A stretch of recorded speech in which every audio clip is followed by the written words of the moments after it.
By the time his digital watch flashed 3:30 a.m., Taylor was well and truly tired. The coffee, adrenaline, and energy drink chaser had worn off, and all he was left with was a queasy stomach, jittery hands, and eyes that burned and itched from exhaustion. The location was cool, and his girlfriend was happy and excited, so he had 1 point there. But the ghost hunting wasn't really his thing. He had agreed to tag along with his friends because it was fun to hang out in a new place, a dilapidated mansion, no less. But after a long week of work, the drive, and 8 hours of sitting in dusty old rooms calling out to the spirits, Taylor was longing for a hot shower, a clean bed, and a solid 9 hours of sleep. But there would be no sleeping tonight. And even worse, he knew he had to drive back to the city in the morning. His friends were having the time of their lives. His girlfriend was delighted, and he didn't want to spoil the fun. But the practical side of him was finished. And the more exhausted Taylor became, the more lively and animated the group were. They had seemingly endless stores of energy and determination. For their sake, he prayed they had captured some great ghostly evidence. They certainly did deserve it. And there was something really wholesome about a group of adults running around a haunted old mansion, searching for clues and connections with the beyond. It was joyful, playful even, a return to innocence. They were playing make-believe. Here, they weren't marketing strategists, hairdressers, or grocery store workers. They were ghost hunters. Very awake, very alert ghost hunters. But not terribly brave. Nobody wanted to be alone. And Taylor saw this as a golden opportunity to join in and also tap out. "Hey guys, I'm thinking about trying a solo session," Taylor suggested. "Yo, that's hardcore, man. Let's set it up." Beaming with adoration and looking mighty impressed with her boyfriend, Taylor's girlfriend rose to her feet and gave him a squeeze on the arm. "That's the spirit," she whispered. Terrible joke, but she thought he was being tough, so he was counting it as a win. "Where are we setting you up?"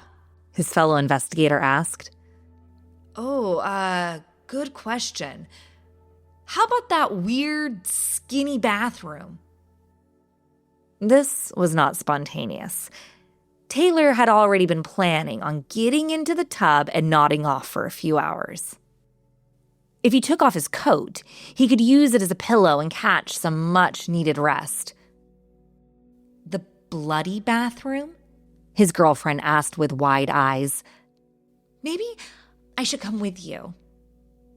"It's not actually bloody, and besides, it's been quiet for a bit. Maybe the ghosts will become more active if we all split up." Taylor loved his girlfriend, but if she was there, she'd want to talk to the ghosts and use some of the gear she brought along. Why was all of the ghost hunting equipment so irritating? Full of beeps and squeaks, white noise, and flashing lights. Cool to look at, but terrible to fall asleep to.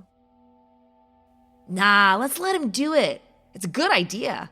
We'll set a steady cam in the corner of the bathroom, and Taylor can sit quiet and see what happens." Ah, yes. Sit quiet. Those were the magic words. A few minutes later, Taylor was alone in the infamous bloody bathroom.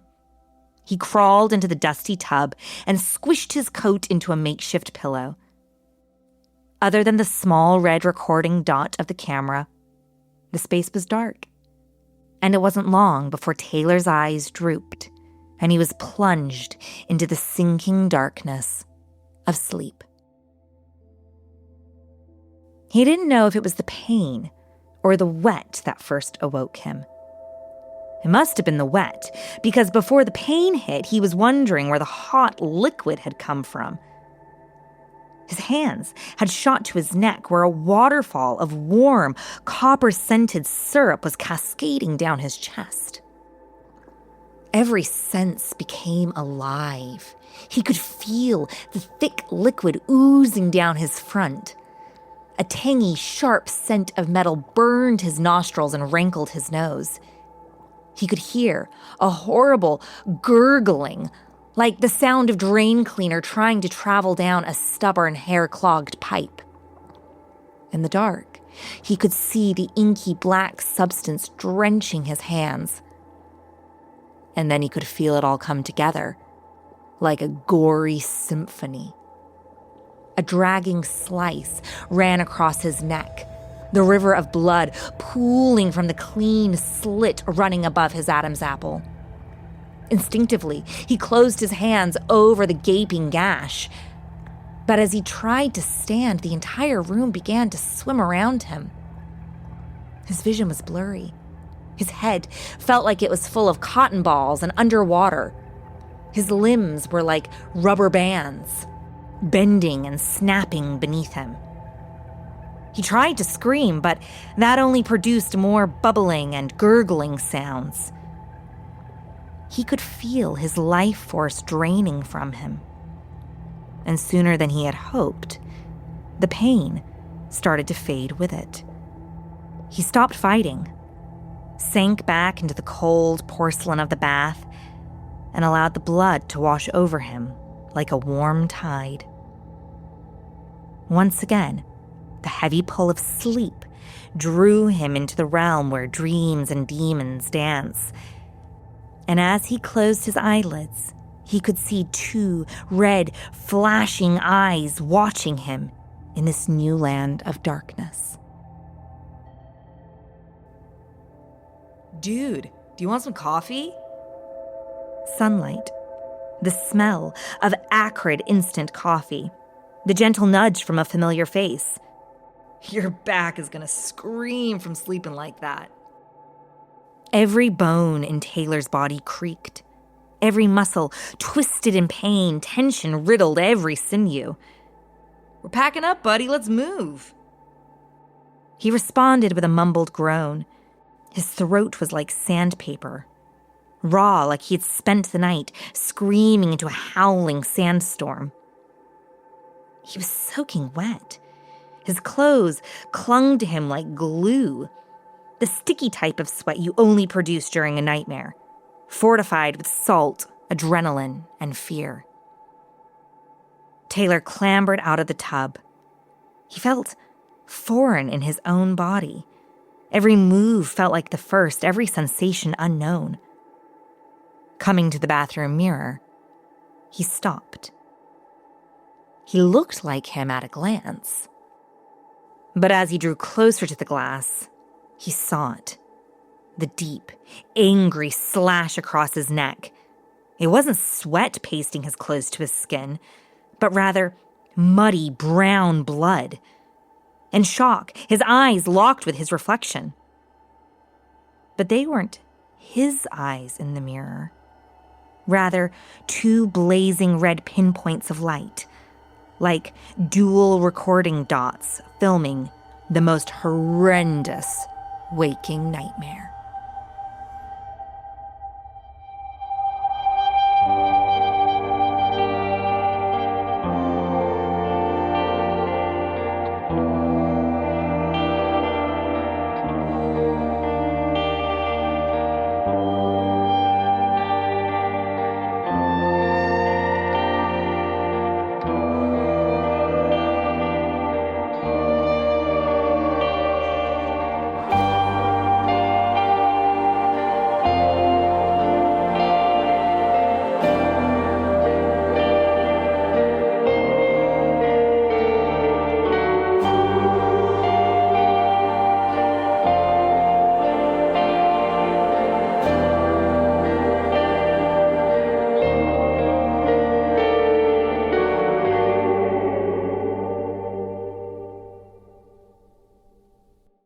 Hey friends, it's Becca.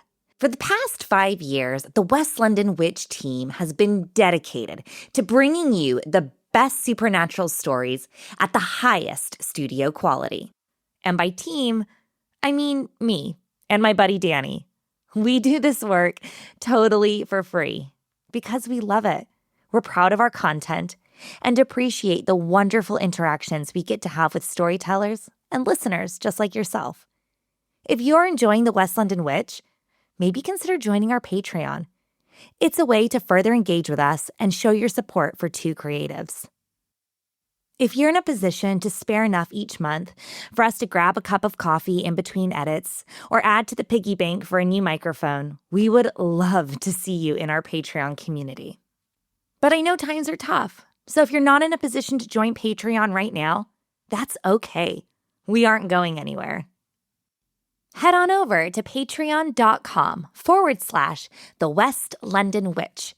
For as little as £1, $1, €1 a month, you can gain full access to our coven, a space where we share behind-the-scenes stories, dive deeper into each episode, answer your questions, and have special little treats to thank you for sharing your love and kindness with your favorite little witch.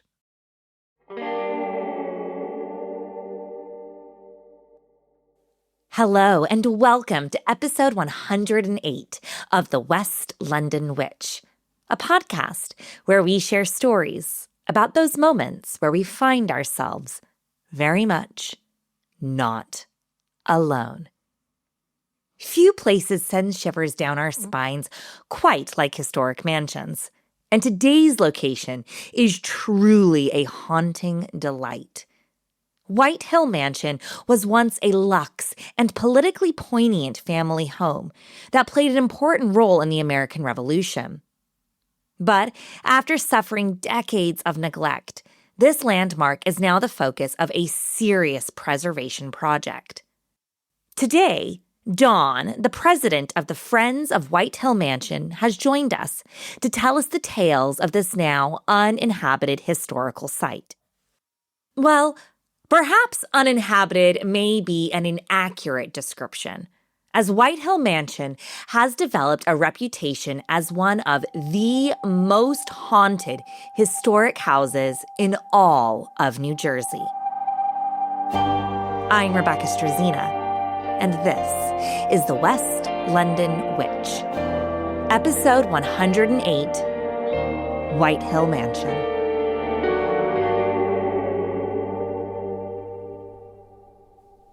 Before we can understand the haunted happenings of today, we first have to step back in time. Because the story of White Hill Mansion isn't just a ghost story. It's a human story. One layered with generations of lives, ambitions, tragedies, and secrets that have quietly settled into the walls of this historic home. The history of White Hill Mansion is so extensive that of the 20 different families that once called this place home, the organization today that preserves the mansion can really only focus on 5 of the most influential and well-documented families connected to the property. And while every chapter of the house's past likely left its own imprint, for our purposes, we are going to focus on the major highlights, the moments and the people who helped shape this mansion into what it is today. Because, like all haunted historic places, the history isn't just background information. It's often the key to what is happening today. So, let's start at the very beginning. The land was originally occupied by the Lenape Native Americans. So the site was kind of called like a Native American Airbnb. It was a stop ground on the Delaware River. So when the Lenape were traveling from one major site to another, it was a place that they could stop for an overnight, which is indicated by some of the archaeology that we found. So there's also tales of some Native American hauntings on the ground also on the top of more recent hauntings. The first person to own the land, who was a white dude, I guess I could say, was in 1667. So in 1667, the first I guess, more modern dwelling was built on the house. Now, the town is called Fieldsboro. It is named after the Fields family. The Fields family was there for 3 generations from 1723 until 1810. So they were the most prominent family of New Jersey of the time. At the time, Robert Field I, who is the original owner, had over 300 acres of land. By the time his son Robert Jr. inherited in the 1750s, Robert II had acquired a lot of money during the French and Indian War, and he expanded the land to over 300 acres. And he had built a more modern house probably around 1750s, which is the house that stands today. White Hill Mansion is one of the oldest surviving homes along the Delaware River in southern New Jersey and reflects more than 300 years of American history. The property remained in the Field family for several generations, and the surrounding settlement eventually took its name from them, becoming the borough of Fieldsboro. During the American Revolutionary War, the house played a surprising role in regional events. The widow Mary Field, who inherited the property after her husband, Robert Field II, died in 1775, found herself living in a strategically important riverfront location. Now, Mary Field is a very interesting character. She was born in 1743 in Philadelphia. Her father, Oswald, was a famous silversmith in Philadelphia. She grew up 3 doors down from Benjamin Franklin. So her father was a very good friend of Benjamin Franklin. When she had married Robert Field, she was in her 20s and he was in his 40s. So they had several different houses. They had a house in Philadelphia, and then they had the house at White Hill also. Now, when her husband passed away, of course, the year is 1775. She now has 600 acres of land, multiple businesses, multiple children to take care of, multiple responsibilities, and then, of course, the American Revolution breaks out in her backyard. So in November of 1776, she's visited by the American Navy, who come to commandeer her wheat and her flour. She was very gracious with them. She had dinner with a Captain Houston. She later wrote to her sister that he was a very violent man. Unfortunately, at that point, rumors started going around town that she was harboring American soldiers in her house. So not long after that, she's visited by the British Army, who come knocking on her door and asking if they can search her property for any American soldiers on the property. Now, at the time she was ill, her daughter Molly was ill, and she asked the soldiers if they could please leave them in peace because she wasn't feeling well. And the soldiers turned around and they left, but they came back 2 hours later and said that they had 5 reports of troop movements in her house during that time period. To this day, we do not know if that's true or not. Regardless of the veracity of the claims, the very next day, the British soldiers returned, guns literally blazing. The troops broke into White Hill and went through the entire property with guns at the ready. A truly terrifying event for Mary and her family. They did not find any rebel soldiers and did end up apologizing profusely. But nothing could take away the fear or violation of the savage break-in. However, this would not be the last time troops made their way into White Hill. Now, at that time, they're pretty stressed out at that time. A couple hours later, everything seems to be okay. Things start quieting down. At 4 o'clock in the morning, there's a bang on the front door. And they open the door, and it's the Hessian Army. And they want a quarter at her house. So a Captain Rendon was there and said that he would love to quarter at the house. And if she said no, that was fine. However, somebody would quarter at her house eventually and may not be as nice as he is. During the American Revolution, Britain hired approximately 30 to 37,000 German soldiers to fight alongside the British Army. These Hessian soldiers hailed from Germany, and they were far more than just mercenaries. They were highly skilled professional soldiers who became crucial during the American Revolution. They were absolutely feared and were believed to be brutal, savage, bloodthirsty, nasty hired guns. In truth, they were most likely no worse than the British Army, but it would have been inconceivably terrifying to have a troop bang on your door in the middle of the night demanding lodgings. But Mary Fields saw the writing on the wall. So she welcomed him into her house. He came in with his own cook, his own doctor, his own tailor. An entire entourage of people had come into the house.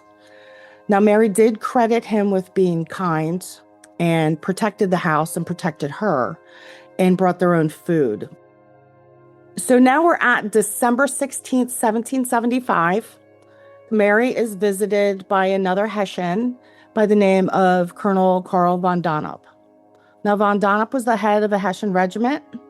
He was part of royalty, and he had tea with Mary Fields. And this is where Mary got her first of her protection orders to protect the house. We think he might have been a little soft on her.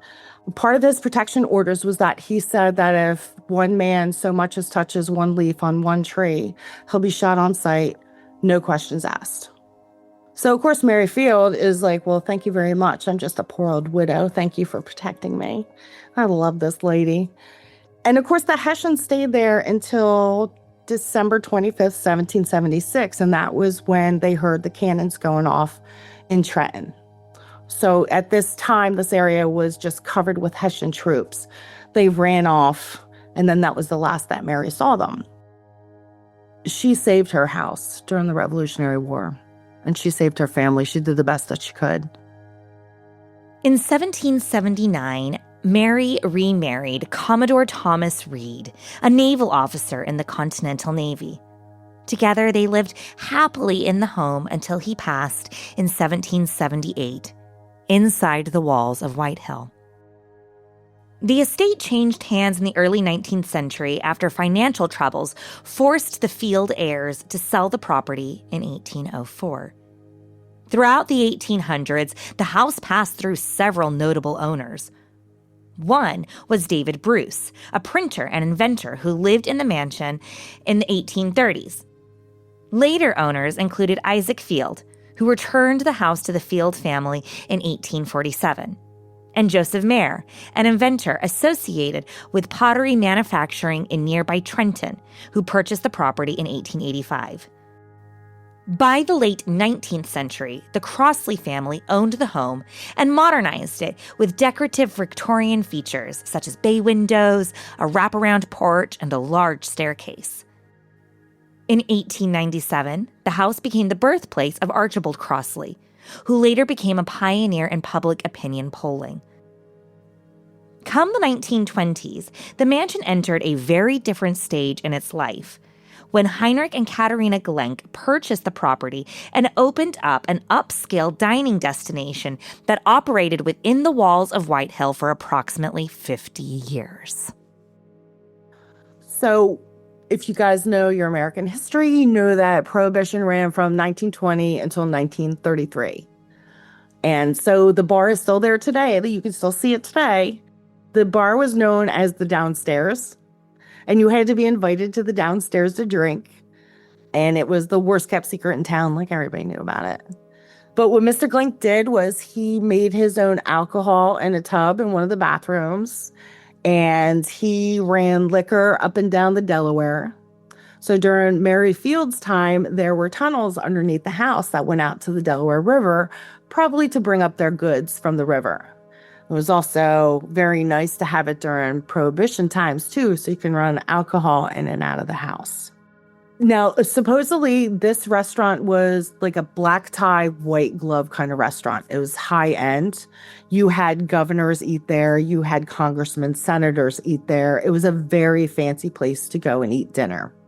And then apparently the basement was a place of meetings. So you had the GOP meeting there, but there's also stories of mob activity down there too. The place ran as a speakeasy, like I said, until August of 1933 is when there was an article that we found in the newspaper welcoming you to the brand new tap room at White Hill Mansion. Isn't that magical? So they built it just in time for Prohibition to end. Can't believe that. After the restaurant closed in the late 20th century, the property eventually fell into disuse and sat vacant until the borough of Fieldsboro purchased the property in 1999 to prevent its demolition. Today, White Hill Mansion is recognized as a historic site and is listed on the New Jersey Register of Historic Places. It has constant, ongoing preservation work and archaeological research commencing to help uncover more of its long and layered history. And that's where Dawn comes onto the scene. So in 2010, I was a ghost hunter. A friend of mine came across it on a registrar of endangered historic places. So we called the mayor and we asked if we could come check it out. And he was like, yeah. He opened up the doors. We had no history. He just said, here's the house, have fun, and left us there. And we had so much activity the first night we were there, I was intrigued. I had no idea about the Fields family or any of the history. I just thought it was a really, really cool old house.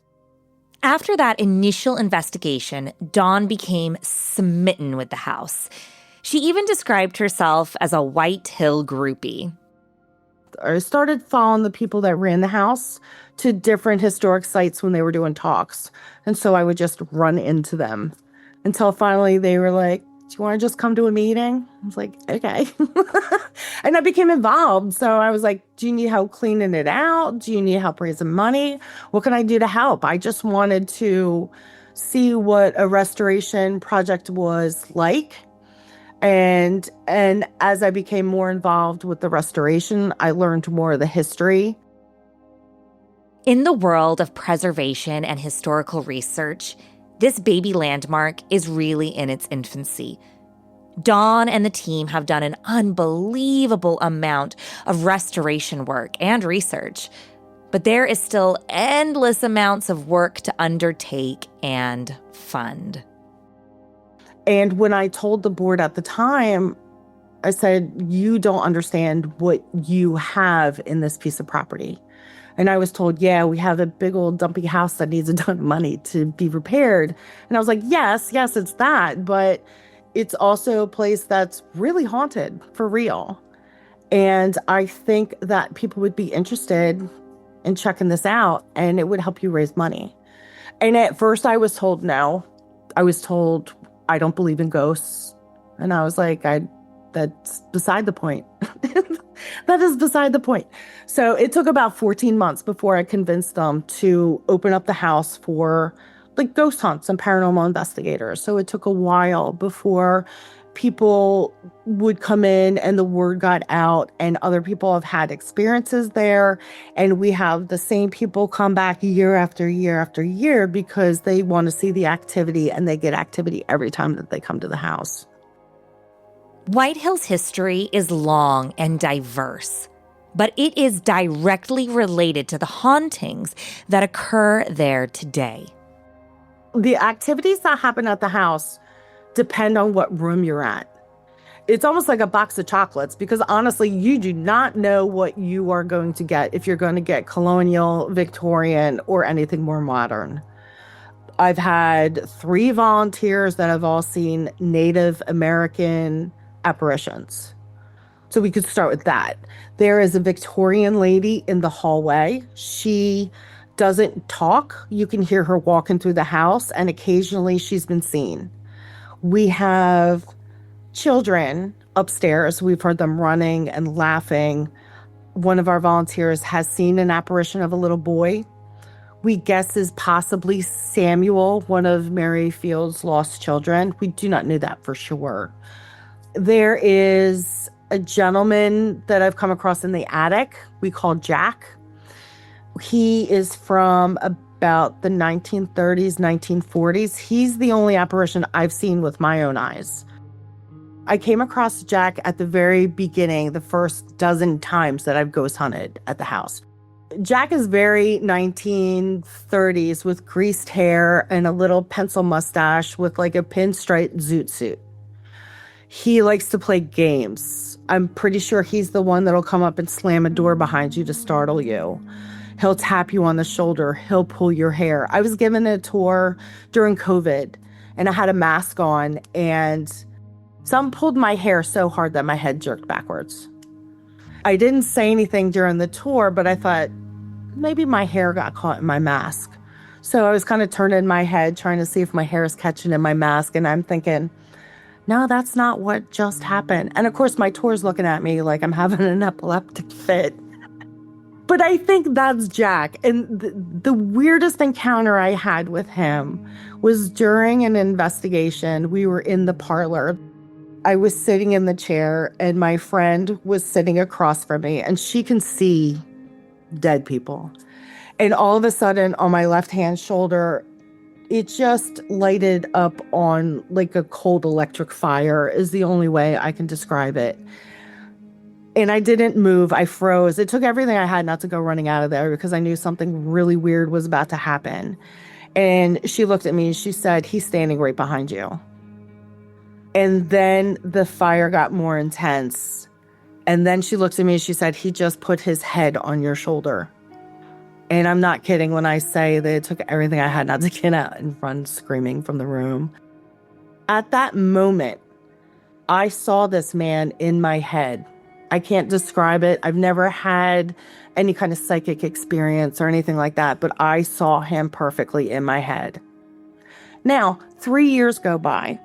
I get a call from the TV show Most Terrifying Places. And so they're asking about experiences that they might film. And I thought of that, and I hadn't thought about that in years. We never talked about that experience. So I called my friend. I said, "You know what? I never asked you what this man looked like. What did you see on your side of the room?" And she said, "To me, he looked like Douglas Fairbanks Jr." And I didn't know who that was, so I had to Google it. And as soon as I saw the picture, I was like, yeah, that's what I saw in my head. No one thinks Jack is harmful or hurtful, just playful and mischievous. No one knows why he's there or how he came to be at White Hill. But his presence is definitely felt and seen. And he is not alone in the attic. There's a story. One of our volunteers was there one night with a ghost tour. And as he was looking down the hallway in the back room, he saw a creature walking across the room. He said it was crawling on the floor like it was looking for something, almost like if you were on your hands and knees looking for something. But he described it as very Gollum-esque. And he said as it was like looking down, it looked up and saw him and jolted backwards. So in other words, like they both recognized that they could see each other at the same time. And he said that this thing jumped behind the door. And so he's looking down the hallway trying to figure out what he's looking at. And the thing looks around the corner to see if the volunteer's still looking that way. And then hid behind the door again. And then did it again, looked around the corner, saw him again, then jumped back behind the door. I don't think the volunteer was right for a couple of weeks. He was a little upset about that. A couple other of the investigators have said that they have come across the same thing up there. We do have volunteers that refuse to go up in the attic. And I had a volunteer, we were given a tour the one night, and a volunteer came up with me and he said, "I hate this attic." So I just kind of looked at him and acknowledged it. And the 3 feet between us, there was a sound of ha ha ha ha ha. And I looked at him and I said, "Was that you?" And he said, "No." I said, "Well, that wasn't me." He says, "Well, I'm not doing this anymore." And he left. If we leave the top of the building and journey to the basement, there resides a spirit who truly is mean-spirited, scary, and dangerous. So I'm going to tell you something that I've really never talked about publicly before. There's an entity down in the basement, and his name is Nick. And I know his name is Nick because I had a friend channel him. He actually told us his name, where he was from, what he did there. And then he also said that he hates me with every fiber of my being.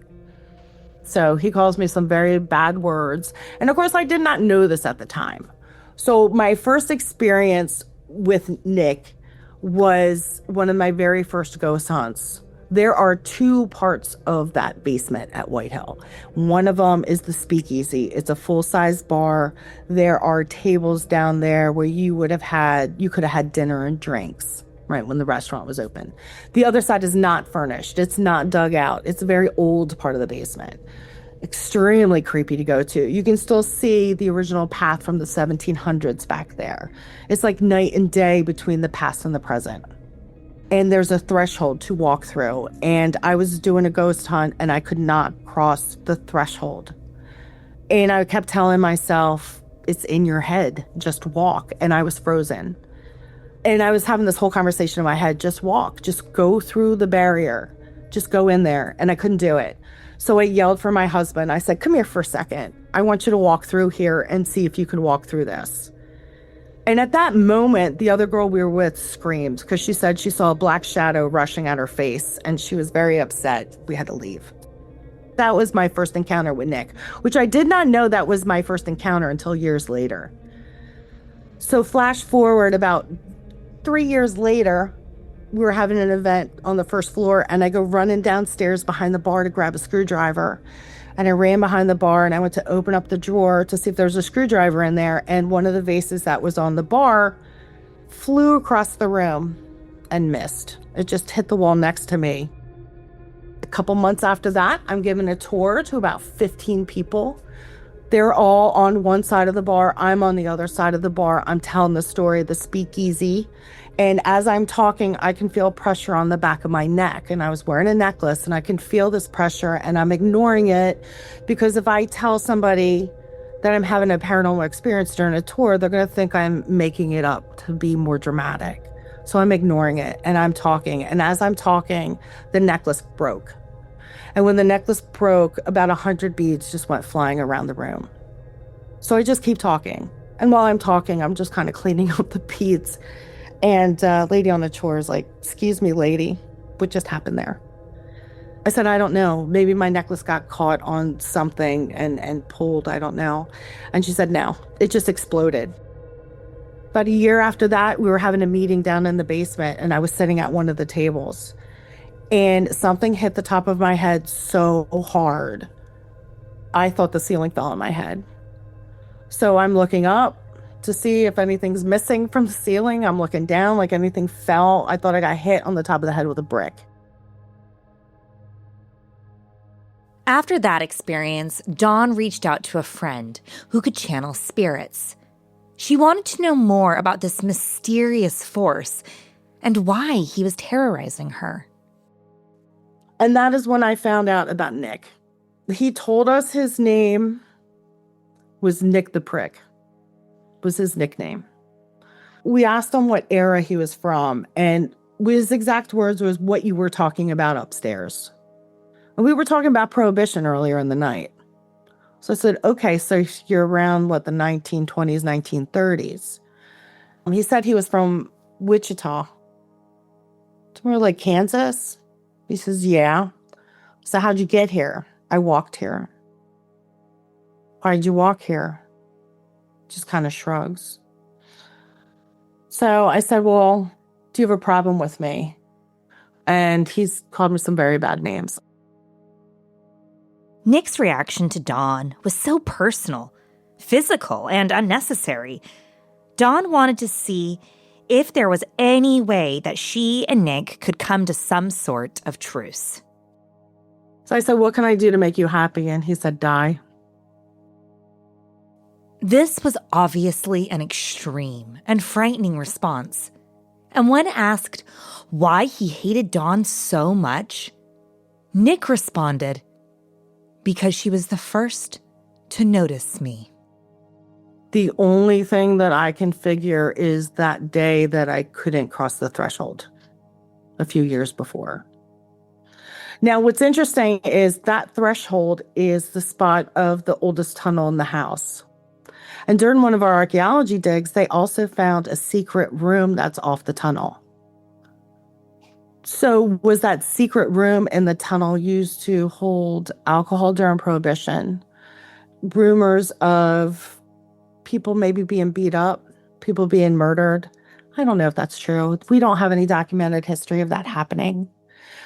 But the shadows that we have seen have been around that area. So I'm just grateful I'm not the only person that have seen the shadow, because then I would just think I was nuts. In celebration for the 100th anniversary of the speakeasy, Dawn decided that they would refurbish the speakeasy and restore the bar. One afternoon, Dawn headed to White Hill to paint the basement.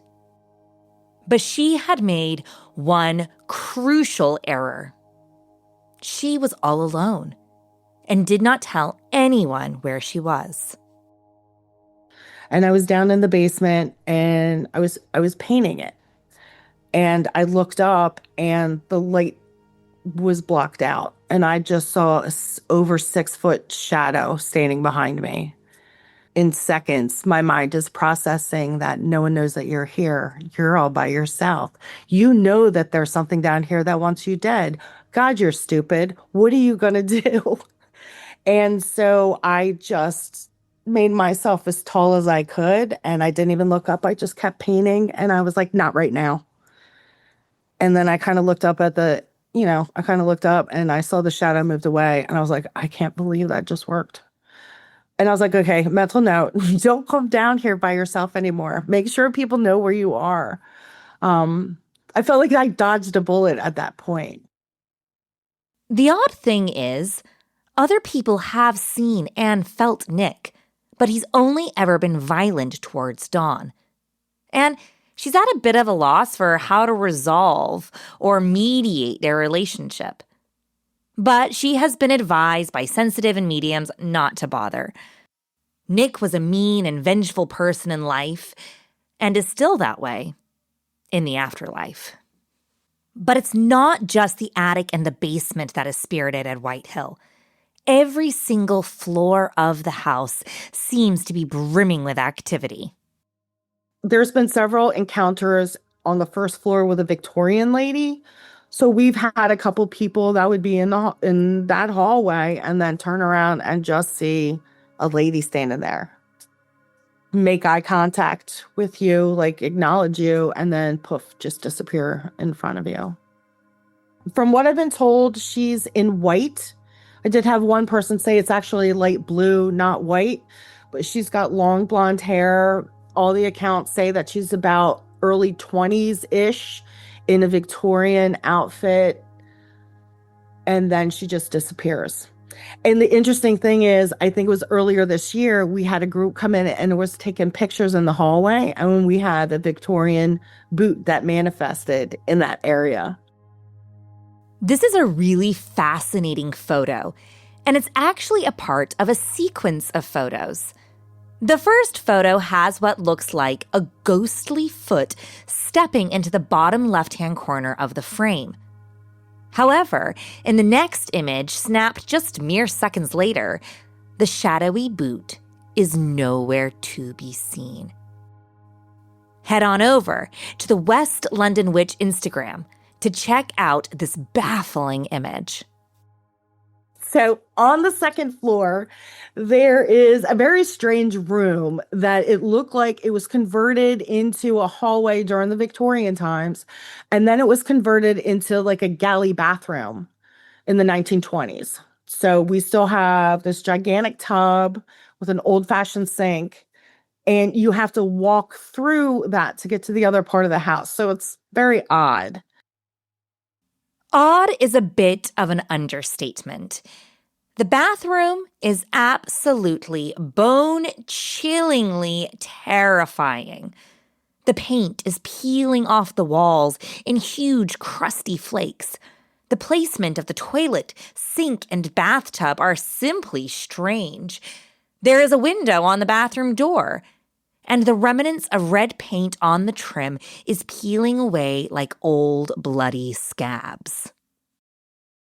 It got the nickname as the Bloody Bathroom from a ghost hunter who was sitting in the tub who swore he felt his throat getting slit.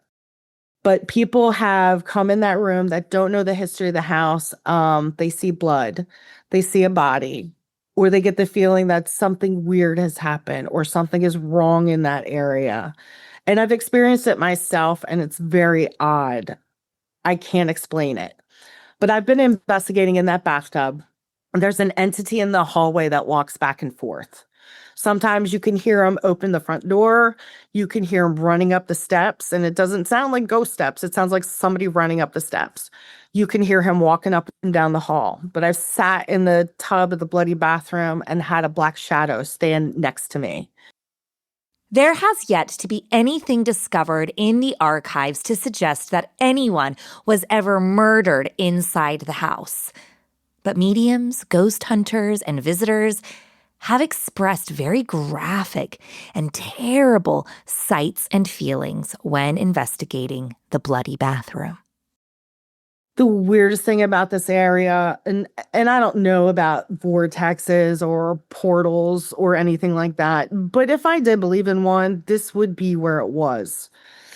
I was with a group and we were given tours that day. And the tour was in the other room, and I walked through the bloody bathroom and everything got very strange.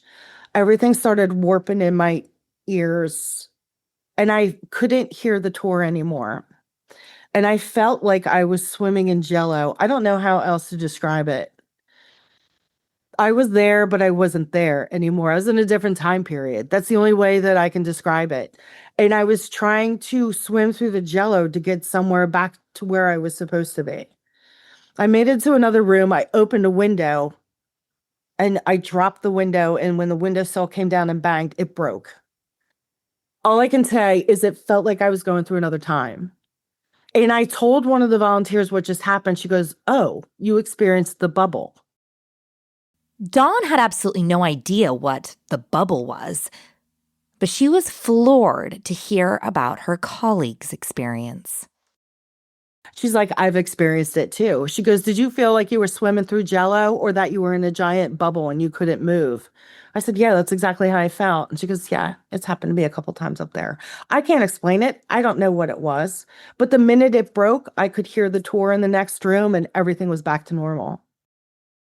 There is no denying that White Hill Mansion had an impressive and expansive past.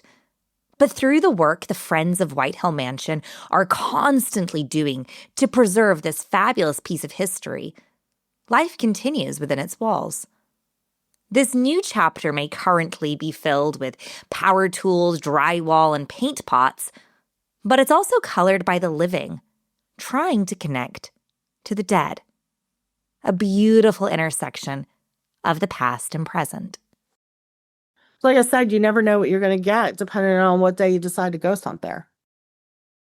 We do have paranormal investigations year round.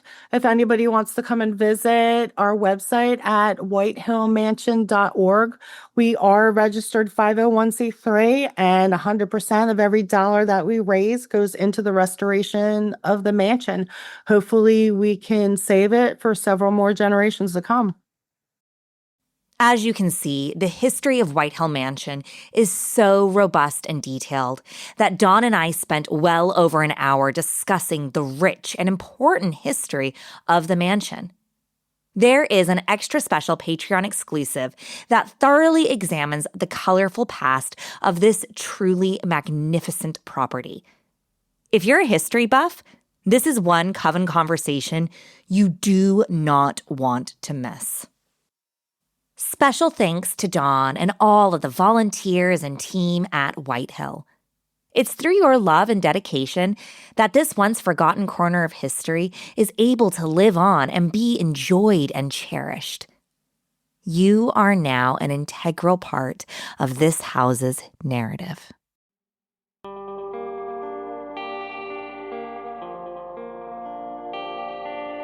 Do you have a spooky story you'd like to share? I'd love to hear it. Drop me an email at thewestlondonwitch@gmail.com or find us on Instagram and Facebook at The West London Witch. If you enjoyed today's episode, don't forget to subscribe, rate, and review. And come and follow us for additional content on Instagram and Facebook. Until next time, merry meet, merry part, and merry meet again.